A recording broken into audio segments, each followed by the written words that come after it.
As we do every week, time to talk Tar Heel football with the head coach of Carolina football. That's Bill Belichick. I don't need to tell you that. I'm Jones Angell. Thanks so much for being here. Coach, I want to talk football in just a second, but really cool moment this week in your building. Of course, Veterans Day this week and unveiling of a new Honoring Our Military wall in Kenan Football Center. Coach, this seems like such a great idea. How did this come about and why was this important to you? Well, we talked about it with Chancellor Roberts and other members of the university, and it just all felt like it was a good idea to recognize those who have been in the Carolina football program that have served our country. Yeah. And, there's certainly a lot of them, and we're very proud of them and want to make sure they're recognized. Already more than 60 names on the wall. And of course, as Carolina learns more about alumni who have served that maybe they don't know right now and future people who serve as well, their names will go on there. What a great opportunity to honor those folks here in Kenan. Coach, let's talk a little football as well. You talked after the game against Stanford this past week about your offense and searching for some consistency. We've seen that offense grow. We've had some great moments, but not a full game yet that you were looking for. What in your mind are those things that are missing right now that can give you that consistency on the offensive side?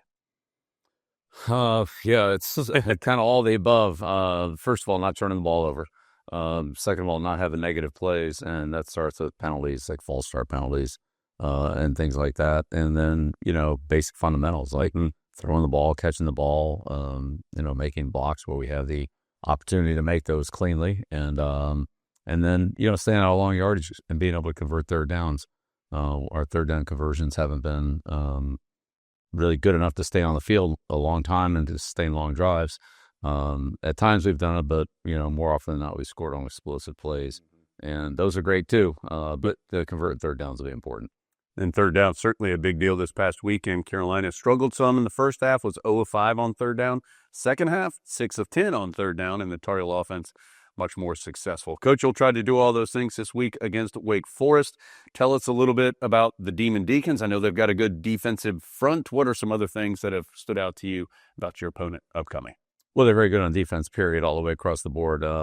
They're not real complicated, but they're very sound. They have some good defensive linemen. They're a good tackling team. They're very well coached. And, offensively, an excellent running back in Claiborne, explosive receiver in Barnes, and quarterbacks that are also very athletic, can run and throw. So, they have also done a good job on their return game. Hit a long kickoff return against Virginia to beat them, got 3 turnovers against Virginia. So that was really the story of the game. Virginia out everything them on the statistics, except for fumbles and the kickoff return. And ultimately that was the difference in the game. So it's a good situational football team. They're strong in all 3 phases. And it's a big challenge for us to go on the road and play another ACC game. First of these last 3 games of the regular season, all against North Carolina-based ACC opponents. It's 4:30 in Winston-Salem on Saturday. We'll be on the air at 3:30. Thanks for joining us.